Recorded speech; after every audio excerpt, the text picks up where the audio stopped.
46వ అధ్యాయం.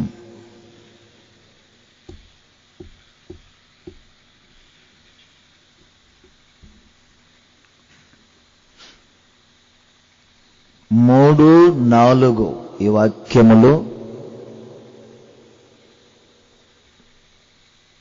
నేను చదివి వినిపిస్తాను. యాకోబు ఇంటివారులారా, ఇశ్రాయేలు ఇంటి వారిలో శేషించిన వారులారా, గర్భమున పుట్టినది మొదలుకొని నా చేత భరింపబడిన వారులారా, తల్లి ఒడిలో కూర్చునినది మొదలుకొని నేను చంక పెట్టుకొనిన వారులారా, నా మాట ఆలకించుడి. ముదిమి వచ్చు వరకు నిన్ను ఎత్తుకును వాడను నేనే. తల వెంట్రుకలు నెరయు వరకు నిన్ను ఎత్తుకుని వాడను నేనే. నేనే చేసి ఉన్నాను, చంకబెట్టుకొని వాడను నేనే. నిన్ను ఎత్తుకొనుచు రక్షించువాడను నేనే. చాలా పెద్ద వాక్యం చదివించాను. ఈ వాక్యంలో గర్భమున పుట్టినది మొదలుకొని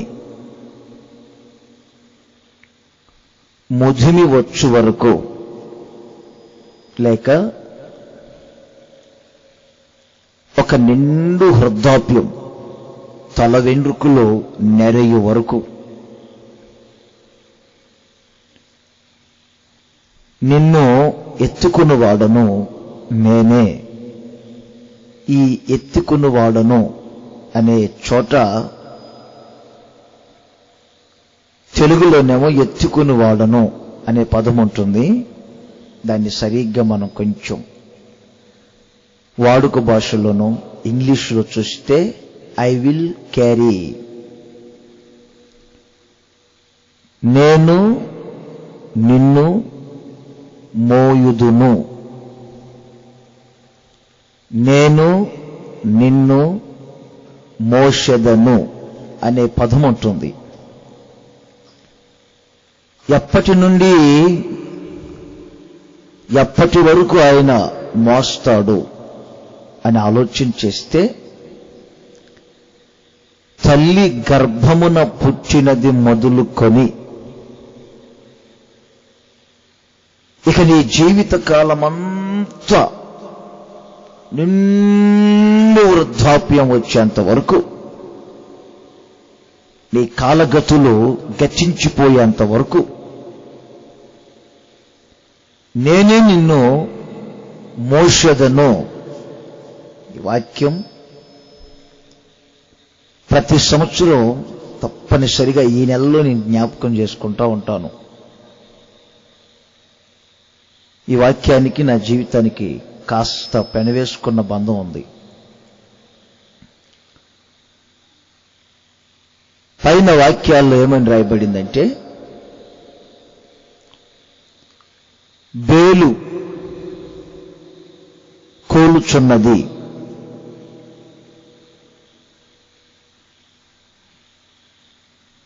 నెబో కృంగుచున్నది. బేలెవరు? నెబో ఎవరు?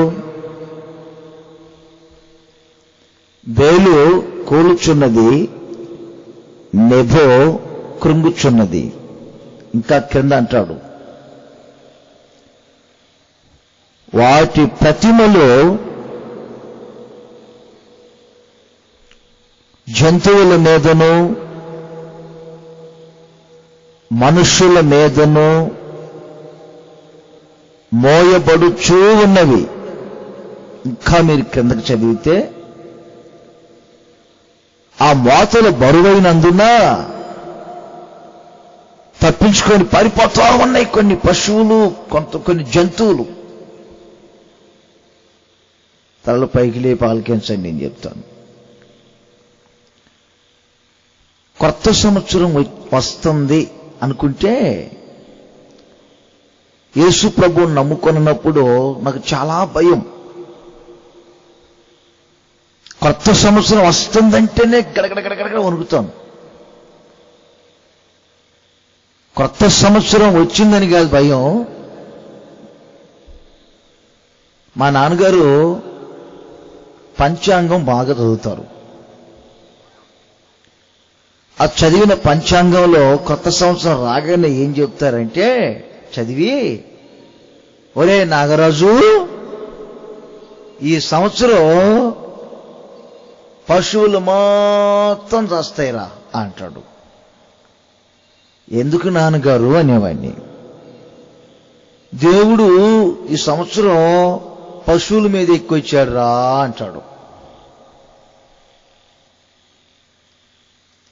అలా చెబుతా మా నాన్నగారు ఏం చెప్పేవారంటే, ఈ ప్రపంచానికి మొత్తం ఒక అంతం ఉందరా, ఆ సంవత్సరం మనుషుల మీద ఎక్కువ వస్తాడురా దేవుడు, అప్పుడు మనుషులందరూ చస్తారు ప్రపంచంలో, ఇక మనుషుల వంశం ఉన్నది ప్రపంచానికి అంతం అనేవాడు. అందుకని కొత్త సంవత్సరం రాకమునిపే నేను గడగడ వణుకుతూ ఉండేవాడిని. ఎందుకు?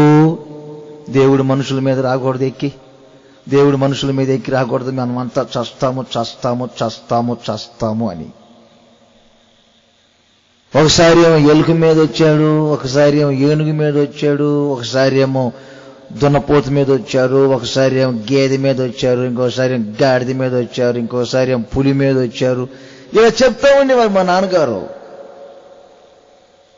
ఈ రోజుల్లో నేను గమనించింది ఏమిటంటే, ఆ ప్రతిమలను కొన్ని పశువులు కొన్ని జంతువులు మోయుచున్నాయి. నేను విమర్శించట్లేదు. నోరుండి మాట్లాడవు, చెవులుండి వినవు, కళ్ళుండి చూడవు, కాళ్ళుండి నడవవు, ముక్కుండి వాసన చూడవు. జంతువుల మీదను పశువుల మీదను మోయబడుతూ ఉంటే ఆ మోతలు బరువైపోయి ఆ పశువులు ఆ జంతువులు మోయలేక తప్పించుకొని పారిపోతా ఉన్నాయి. ఆ కింద వాక్యం మనం చదువుకుంటూ వెళ్తే, ప్రపంచములో ప్రతి పరిస్థితి అలా ఉంటే మరి నేనెవరినో తెలుసా? తల్లి గర్భములో పుట్టినది, తల్లి గర్భములో పడినది మొదలుకొని, తల్లి ఒడిలో ఉన్నది మొదలుకొని, ముదిమి వచ్చు వరకు నేను నిన్ను మోసెదను. చెప్పాలి చేతులు పైకెత్తి గట్టిగానే, నేను నిన్ను మోస్తాను.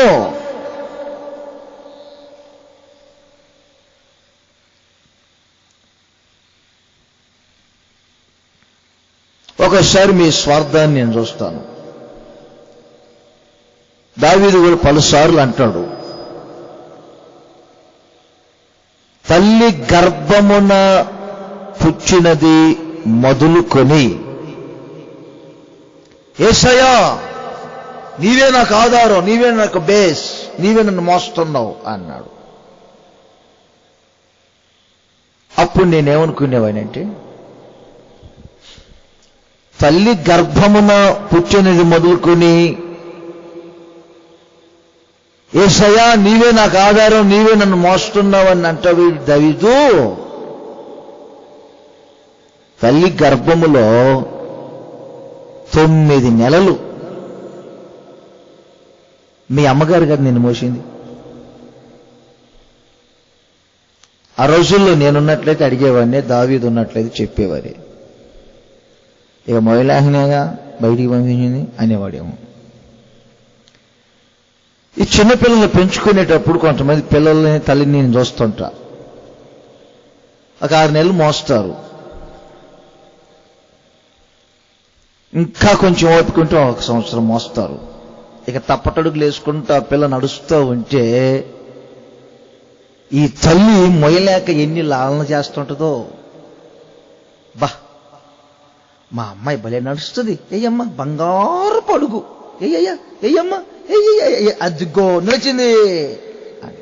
అసలు సంగతి ఏంటంటే ఏం మోయలేక దానికి ఎన్నో చెప్పి నడిపిస్తూ ఉంటుంది. ఆ పిల్లకి తెల్లక తప్పటడుగులు వేసుకుంటూ నడుస్తూ ఉంటుంది. కాస్త 2 సంవత్సరాలు వయసు వచ్చిన తర్వాత ఆ నడవగలిగినప్పుడు మా ఎత్తుకో అంటే ఎంత తింటున్నావు నడవలేవు అంటారు కదా. కొంచెం పేస్ రీడింగ్ మార్చండి, చూడబుద్ధి కావట్లేదు, వికారంగా ఉంది. Praise the lord. మోసపోతాను వయసులు కూడా ఇంటిపోయి. చెప్పరేంటి గట్టిగా, అల్లు చెప్పరేంటి గట్టిగాను. ఫేస్ రీడింగ్ వచ్చి కొంతమంది తెలవదు, కొంచెం ముఖాలు మార్చమంటున్నా.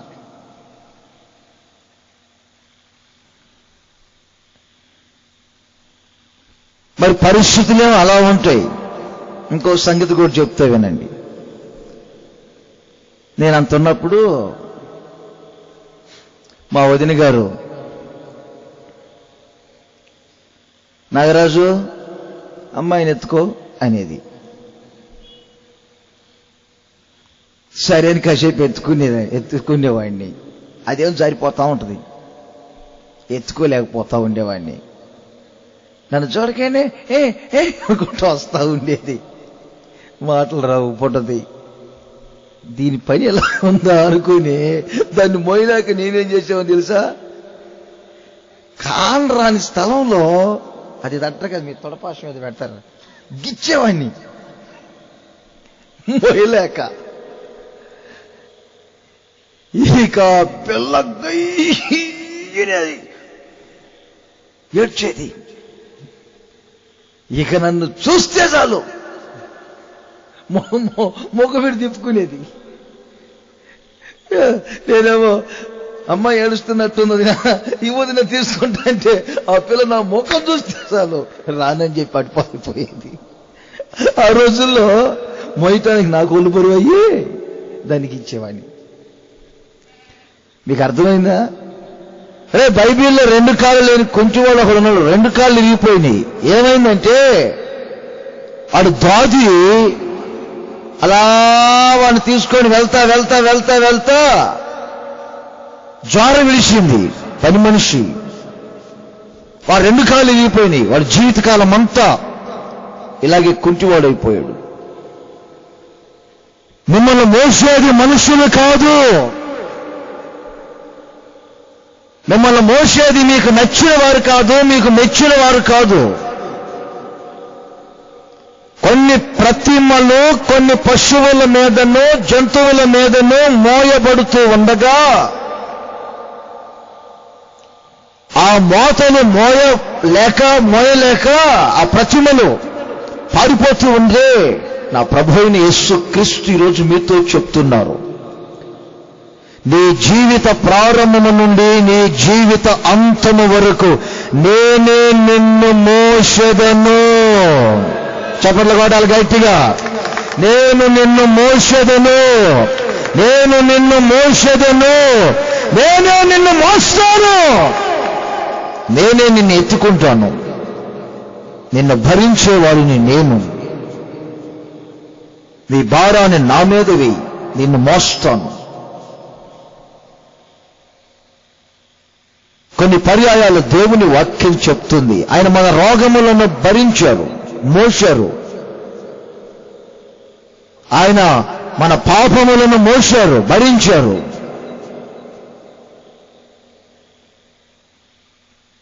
దేవుని వాక్యం కూడా ఏం చెప్తుందంటే ఆయన మీద వేయండి మీ భారాలన్నీ, ఆయన మోస్తాడు. నా ప్రియమైన సహోదరులారా, నిన్ను అంతవరకు మోయగలిగినటువంటి ఆ దేవుని మీద నీ జీవితాన్ని ఆధారపరుచుకొని నడిపించబడతారా? లేకపోతే లోకమేదో నన్ను భరిస్తుంది, లోకములో ఉన్న మనుషులు ఎవరో నన్ను మోస్తారు, నాకు నచ్చినటువంటి వ్యక్తులు, మెచ్చినటువంటి వ్యక్తులు నన్నేదో అంతవరకు తీసుకొని వెళ్తారని మనుషుల మాయోపాయాలలో పడిపోయి వారి వంచనలకు గురై నిండు 100 ఏళ్లు మీ జీవితాలను పాడు చేసుకుంటారా? నీకు సహాయము చేసేదను అని గత రాత్రి ప్రభు మీతో చెప్పారు. మరి ఈరోజు అంటున్నారు, నేను నిన్ను మోసెదను. ఒక చిన్న సంగతి చెప్పి వెళ్తా, అంటే ఊరికి కాదు, పాయింట్లలోకి వెళ్తాం. ఇంట్రడక్షన్ ఇదంతా. నాకు ఈ బైకులు, ఈ కార్లు ఇవన్నీ మనకేం లేనప్పుడు సైకిల్ కొందామని సైకిల్ షాప్కి వెళ్ళా. ఏ సైకిల్ కొనాలని చూస్తే ఆ కంపెనీ వాడు చెప్పాడు, అట్లస్ సైకిల్ చాలా బాగుంటుందండి. ఆ సైకిల్ చుట్టూ తిరుగుతా ఉంటే వెనక ఒక లోగో ఉంది ఆ సైకిల్కి.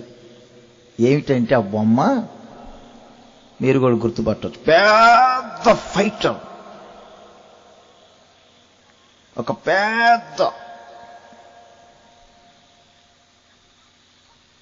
బలాఢ్యుడు, ఈ గ్లోబును మొత్తాన్ని మోసినట్టు. నేను ఏంటండి బొమ్మ అంటే, ఈ వ్యక్తి ఈ భూగోళాన్ని మోసినట్టు ఈ సైకిల్ కూడా ఎంత బరువైన మోసిద్దండి అన్నాడు.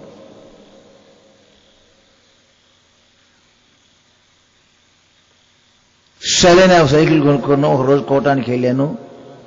తిరిగి వెళ్ళేటప్పుడు ఇద్దరం వెళ్తుంటే మూడోవాడు ఉన్నాడు, చిన్న గుమ్మడికాయ లాగా ఉంటాడు, కొంచెం లావుగా. అన్నా నాకు సైకిల్ లేదు అన్నా, నేను కూడా వస్తానన్నా మీ సైకిల్ మీద అన్నాడు. ఒరే నేను ఎక్కడ దొక్కుతాను అంటే, మెట్లు వచ్చిన దగ్గర నెడతానన్నా, డౌన్ వచ్చిన దగ్గర కూర్చుంటానన్నా అన్నాడు. సర్లేరా, ఆ కంపెనీ వాడు కూడా ఎంత బరువు వేసినా మోసిద్దని చెప్పాడు కదా, ఇబ్బంది లేదులే అన్న. ఈ జుట్టుపాల నుంచి పశువులది ఈ రోడ్డును చూసారా? మన రోడ్డు ఎలా ఉందో, నిండు గర్భవతి బయలుదేరి వచ్చిందంటే అయిపోద్ది, అక్కడే నొప్పులు అయిపోతుంది. ఆ రోడ్లో, అలాంటి రోడ్లో బయలుదేరా. ఒక అప్పు వచ్చింది, నెట్టాడు. ఇక డౌన్లో ఎక్కరా అన్న, ఎక్కరు కూర్చున్నాడు. కూర్చోటం సైకిల్ మొత్తం కుప్పలా కూలిపోయింది. వాడు అసలే బుట్ట గుమ్మడికాయలాగా ఉండే. ఇక ఆఖరికి చూబులు, రిమ్ములు ఎక్కడ పగిలిపోయి వంకరలు తిరిగి, అది మమ్మల్ని మోయటం కాదు, 5 కిలోమీటర్ల ముగ్గురు దాన్ని మోసుకొని వచ్చాం మేము. ఇది కథ. కానీ దేవుని వాక్యం ఏం చెప్తుంది తెలుసా? యేసయ్య జన్మించక మునిపే ఈ లోకంలో యెషయా ప్రవక్త అంటాడు, మనకు శిశువు అనుగ్రహింపబడతాడు. ఆయన ఎవరు? ఆలోచనకర్త, ఆశ్చర్యకరుడు, సమాధానానికి కర్త. ఆయన భుజముల మీద రాజ్యభారము ఉండును. ఆయన భుజముల మీద రాజ్యభారముండును అంటే మనమే ఆ రాజ్యం. మన భారాన్ని యేసయ్య మోసే దేవుడు. నిన్ను మోసే దేవుడు యేసయ్య. ఈ రాత్రి నీవు ఆయన యొద్దకు వస్తే, ఆయన మీద నీ జీవితాన్ని స్థిరపరుచుకుంటే, ఆయన భుజముల పైన రాజ్యభారము ఉన్నట్లు ఆయన నీ జీవితాన్ని మోయబోతూ ఉన్నారు. నీ కుటుంబాన్ని మోయబోతూ ఉన్నారు. నీ సమస్తాన్ని యేసయ్య మోయబోతూ ఉన్నారు. ఆయన మీద మోపు. ఆయనే నిన్ను మోసే దేవుడు. ఎవరి మీద నీవు ఆధారపడితే ఎంతవరకు మోస్తారు? అందుకని నేను నిన్ను మోసేదను అని చెప్పినటువంటి ఆ దేవుని మీద నువ్వు ఆధారపడు. నీ జీవిత కాలమంతయు నా ప్రభు అయిన యేసుక్రీస్తు నిన్ను మోయునుగాక. అందరి చేతుల్లో ఊపుతూ చెప్పండి గట్టిగాను, ఆయన నిన్ను మోయునుగాక, ఆయన నిన్ను మోయునుగాక, ఆయన నిన్ను మోయునుగాక. ద్వితీయోపదేశకాండంలో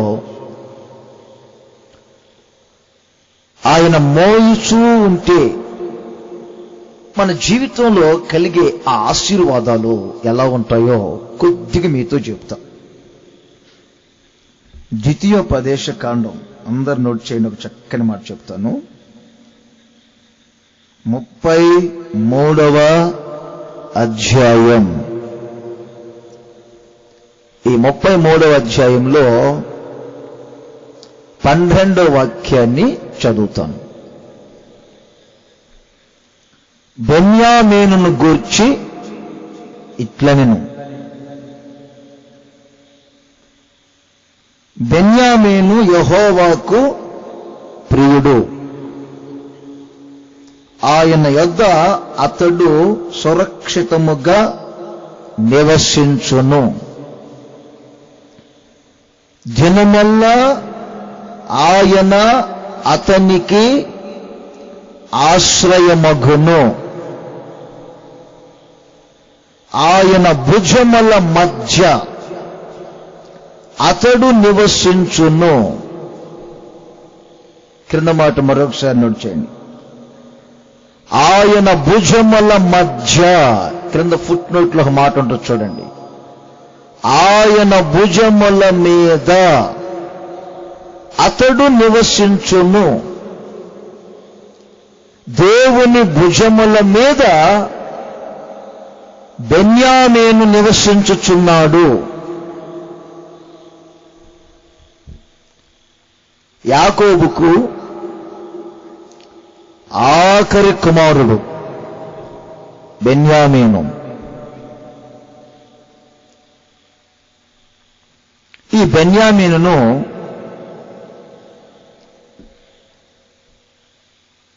తల్లి కనేటప్పుడు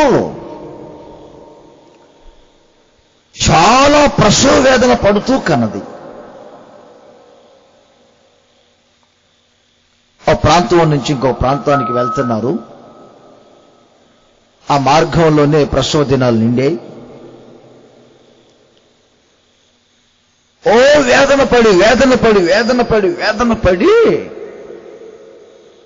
బెన్యామీనును కని, ఈ బెన్యామీనును వేదన పడి కన్నాననే ఆ కోపంతో ఏమని పేరు పెట్టారు తెలుసండి? దుఃఖపుత్రుడా అని పేరు పెట్టారు. యాకో ప్రక్కనే ఉండి అన్నాడు, వదదు అలా పెడతావేంటి, కాస్త నువ్వు వేదన పడి కన్నంత మాత్రంలో అతనికి దుఃఖపుత్రుడా అని పేరు పెడతావేంటి? రాహే ఆగు, అతడు దుఃఖపుత్రుడు కాదు, అతడు కుడి చేతి పుత్రుడు ప్రయోజకుడు అవుతాడు. లేదు లేదు, వీడు దుఃఖపుత్రుడు అని ఆయనకి ఆ పేరు పెట్టి ఈమె చనిపోయాడు. కాస్త వేదన పడి కన్నందుకు దుఃఖపుత్రుడు రా అని తల్లి అన్నారు. ఆడు కొంచెం ఎదిగి కొంచెం ఉన్నత స్థితికి వచ్చి సరికే కాస్త చిల్లర పనులన్నీ చేశాడు. వాని ప్రవర్తనను చూసినటువంటి తండ్రి వానికి ఏమని పేరు పెట్టాడు తెలుసండి? రే బెన్యామీన్, నీవు చీల్చున్నట్టు తోలేలురా.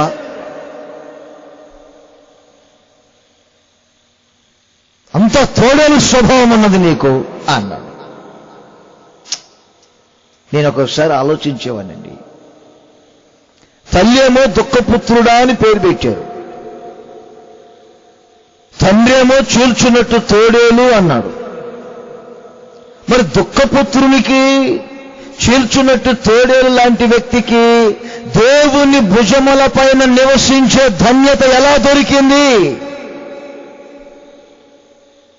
ఒకసారి ఆలోచించండి. ఒకప్పుడు దుఃఖపుత్రుడే, చీల్చున్నట్టు తోడేలే, కానీ ఇతడు దేవునికి ఇష్టుడిగా మారాడు. ఆ రెండో వాక్యం అదే చెప్తుంది. రెండో పదంలో బెన్యామీను యెహోవాకు ప్రియుడు, దేవునికి ఇష్టుడుగా మారాడు.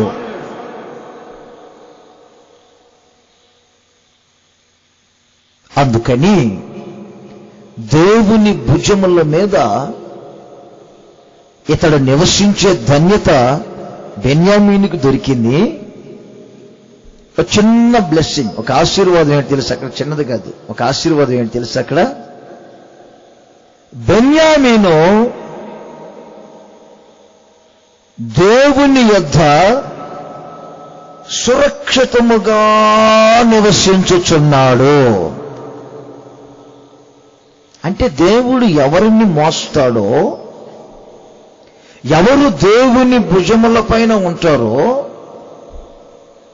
ఏ కుటుంబాన్ని, ఏ వ్యక్తిని ఆయన మోయుచూ వెళ్తాడో, ఆ వ్యక్తి, ఆ కుటుంబంలో సురక్షితమైన జీవితం ఉంటుందండి. ఒక సురక్షితమైన కాపుదల ఉంటుంది.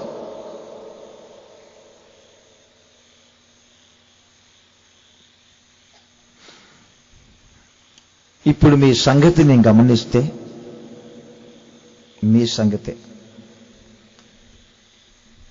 సామెతల గ్రంథంలో ఒక మాట గుర్తొచ్చింది, చదవండి. 1వ అధ్యాయం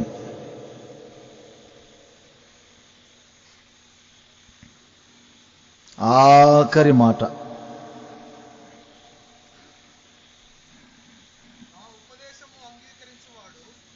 నా ఉపదేశము అంగీకరించువాడు ఎలా నివసిస్తాడు? కొంచెం చెప్పండి, మీరని చెప్పండి, నోరు తెరిచి. సుఖంగా గట్టిగా చెప్పండి అయ్యా. మరి గట్టిగా చెప్పండి, నాలుగులు మందం అయిపోయినా. మీరు చెప్పండి ఎలా. ఈరోజు బాగానే ఉన్నారు మీరు, నిన్ననే ఇదైపోయారు. కానీ కింద ఏమన్నా చూడండి. వారు కీడు వచ్చునన్న భయము లేక, అదిగో వస్తుంది చూడు కుక్కుడు, ఇదిగో ఇటు నుంచి వస్తుంది, అదిగో అటు నుంచి వస్తుంది. ఇంకొక మాట కూడా దయచేసి తీసుకోండి, మీరు దయచేసి తీసుకోండి. 144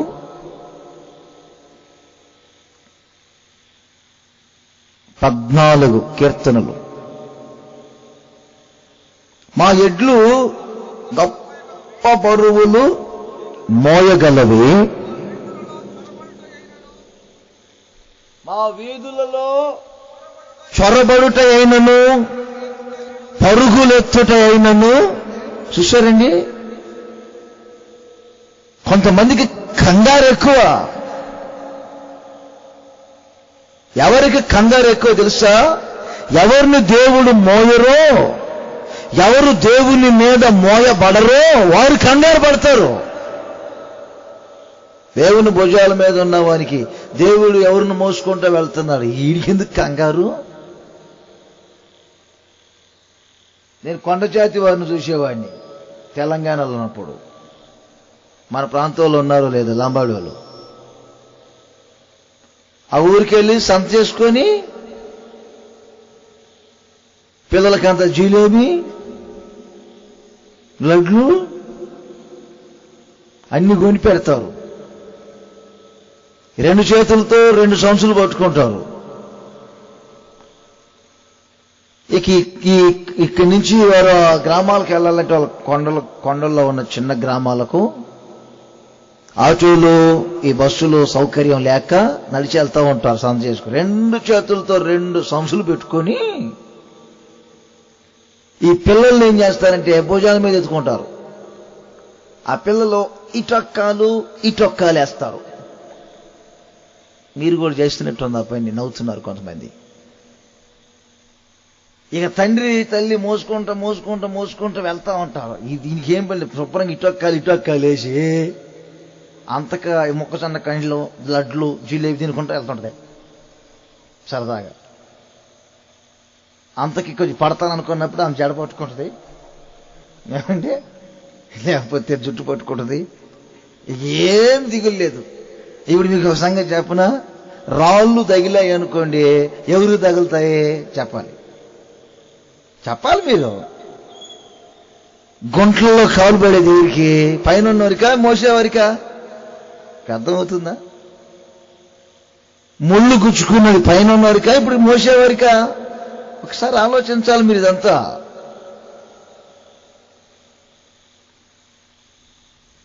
ఆ పిల్లలు నేను చూస్తా ఉండేవాడిని, ఏం కంగారవరు, ఏమేమో సంచులు పట్టుకొని రెండు మోయలేక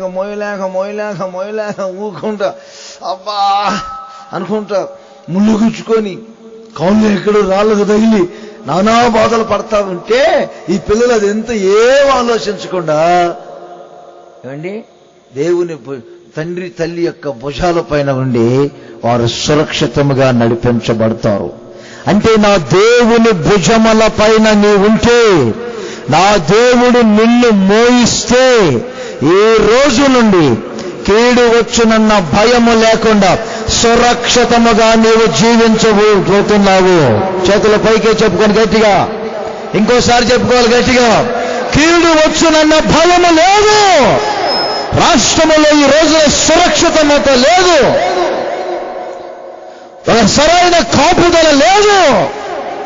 ఏ క్షణం ఏమి జరుగుతుందో భయాందోళన మధ్యలో రాష్ట్రాలు, జిల్లాలు, మండలాలు, గ్రామాలు ప్రాణాన్ని పిడికిల్లో పట్టుకొని తిరుగుతూ ఉన్నారు. భయాందోళన, ఒక సురక్షితమైన కాపుదల లేదు. ఏ క్షణం జీవితంలో ఏమి అవుతుందో అర్థం కాని పరిస్థితుల మధ్యలో ఉన్నారు. సురక్షిత లేని ఈ రోజుల్లో నీకు ఒక సురక్షితమైనటువంటి కాపుదల, ఒక సురక్షితమైన క్షేమం అనుగ్రహించబడాలని కోరుకుంటే, నా దేవుడు ఈ రోజు నిన్ను మోషెదను అని చెబుతున్నారు. నీవు ఆయన యొద్దకు రావాలి, ఆయన మీద నీ సమస్త భారాన్ని వేయాలి. అప్పుడే నీకు ఒక సురక్షితమైన కాపుదల.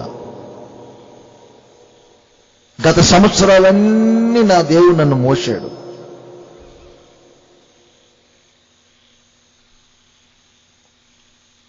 ఇక రాబోయే సంవత్సరాలు కూడా ఆయన నన్ను మోయబోతూ ఉన్నాడు. నేను ఆయన భుజముల మీద ఉన్నంత కాలం కీడు వచ్చునన్న భయం నాకు లేదు.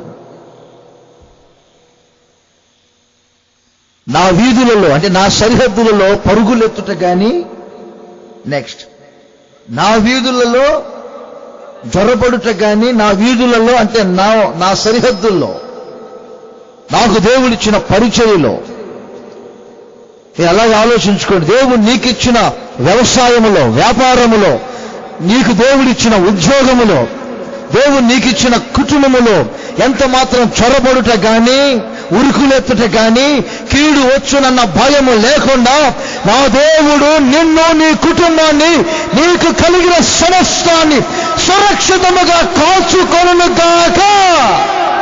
ఎక్కడున్నది సురక్షితత? ఎక్కడుందండి సురక్షితమైన కాపుదల మనిషికి? నా ప్రభు అయిన యేసు క్రీస్తులోనే ఒక సురక్షితమైన కాపుదల మీకు కలదు. అందరి చేతుల్లో ఊపుతూ చెప్పుకోండి గట్టిగా. ఇంకా కొంచెం సౌండ్ పెంచాలి.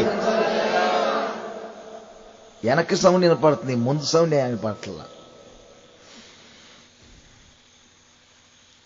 మీరు ఆగండి బ్రదర్, వీళ్ళు చెప్తారు, చూద్దాం, తేల్చుకుందాం. ఈరోజు ఏదో ఒకటి తేల్చుకోవాలి మీ సంగతి. చెప్పండి గట్టిగా మీరు. హల్లెలూయానండి గట్టిగా. అది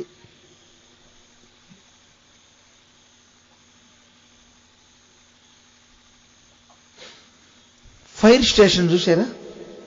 ఫైర్ స్టేషన్, దానికి ఏమంటారు చెప్పండి? దాన్ని అగ్ని మాపక కేంద్రం. ఎక్కడైనా అగ్ని కాల్చబడతా ఉంటే ఇది వెళ్ళి ఆర్పుతుంది. ఒకరోజు ఏం జరిగిందంటే, ఒక కేంద్రం, ఏదో అందరికి తెలియదు, కొందరికే తెలుసు, కాలిపోతా ఉంది, బూడిదైపోతుంది. అందరూ చూస్తా ఉన్నారు. ఒకడు అడావిడిగా పేరుపాలెం నుంచి వస్తున్నాడు. తూర్పు తరలో తగలబడుతుంది. పేరుపాలెం నుంచి వెళ్తున్నాడు వాడు. అడావిడిగా కాల్చబడతా ఉంటే ఆగి మైండ్ లేని వాళ్ళారా, ఒక్కడికన్నా జ్ఞానం ఉందంటారా? తలకాయలో మట్టి ఉందా, మెదడుందా? ఎంత తగలబడి కాలిపోయి బూడిదవుతా ఉంటే ఒక్కడన్నా ఫైర్ స్టేషన్ ఫోన్ చేసి ఆ ఫైర్ ఇంజిన్ జావదా? మైండ్ లేని వాళ్ళారా, ఒక్కడికన్నా మైండ్ ఉందా? మొహాలు చూడు, మొహాలు తెలివా అని ఎంత ఒక్కడన్నా ఫోన్ చేస్తున్నాడా? అది వీడు చేస్తా ఉన్నాడు. హలో అది రింగ్ అవట్లా. ఒక్కడన్నా కనీసం ఒక్కడికన్నా ఆలోచన లేదు. నాకు వచ్చింది ఆలోచన. చిచ్చి మైండ్ పక్కన ఒకడున్నాడు, చూస్తా ఉన్నాడు. ఒక్కడికన్నా బుద్ధి లేదు. 10 నిమిషాలు చేసి ఇచ్చి ఏమైనా రింగ్ అవుతుందా? అదే రింగ్ అవట్లేదు ఏంటని ఆలోచిస్తున్నాను. ఊరుకునైనా ఇంకెక్కువ మాట్లాడితే నిన్నేసేస్తారు. ఎందుకు? తగలబడేది ఫైర్ స్టేషన్ రా. మీకు అర్థమైనా? తగలబడేది ఫైర్ స్టేషన్ అయితే ఇక్కడ నువ్వు ఎవరు ఫోన్ చేస్తావు? ఇప్పుడు అలా ఉంది లోకం కూడా. అలాగే ఉందండి. రాష్ట్రమా మమ్మల్ని సురక్షితంగా కాపాడని రాష్ట్రం దగ్గరికి వెళ్తే రాష్ట్రమే తగలబడే పరిస్థితుల్లో ఉంది. నేను ఇలా అన్నా అనుకోబాకండి. అయ్యా పెద్దగారు మమ్మల్ని చూసుకోండి, ఆయన కొంచెం కాపాడు బాబా అంటే ఆయనే ఫైర్ ఇంజిన్లా తగలబడే పరిస్థితుల్లో ఉన్నారు. ప్రతి ఒక్కరి పరిస్థితులు అలాగే ఉన్నాయి ఈ రోజుల్లో. ఆశ్రయం ఇచ్చేది ఎవరు? మీకు ఒక ఆశ్రయముగా మిమ్మల్ని కాపాడేది ఎవరు? బెన్యామీను, దేవుని యొద్ద నీవు సురక్షితముగా ఎలా ఉండగలుగుతున్నావు? బెన్యామీను గురించి దేవుని వాక్యం చెబుతుంది, దినమెల్లా దేవుడు బెన్యామీనుకు ఆశ్రయముగా ఉన్నాడు. దినమెల్లా దేవుడు ఆశ్రయముగా ఉన్నాడు. దేవుని ఆశ్రయములో బెన్యామీను సురక్షితముగా కాపాడబడుతూ ఉన్నాడు. ఈ సభలో 2వ రాత్రి ఈ మాటలు ఎంతమంది వింటూ ఉన్నారు, వారందరి జీవితాలలో కీడు వచ్చునన్న భయము లేకుండా ఇక మీదట సురక్షితముగా నివసించబోతూ ఉన్నారు. నా దేవుడు ఆ విధముగా మిమ్మల్ని ఆశీర్వదించునుగాక.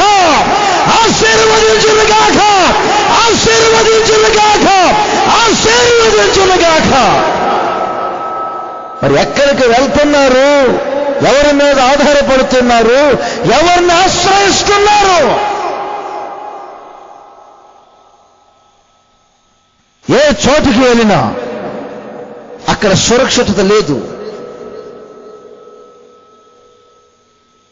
అందుకే వాక్యమే మనకు చెప్పింది,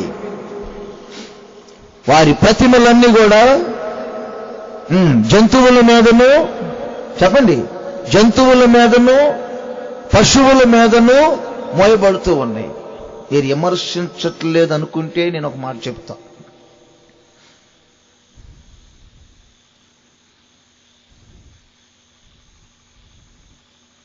సైకిల్ షాప్ దగ్గరికి వెళ్ళి పంచర్ వేయమన్నాను 8 గంటలకి.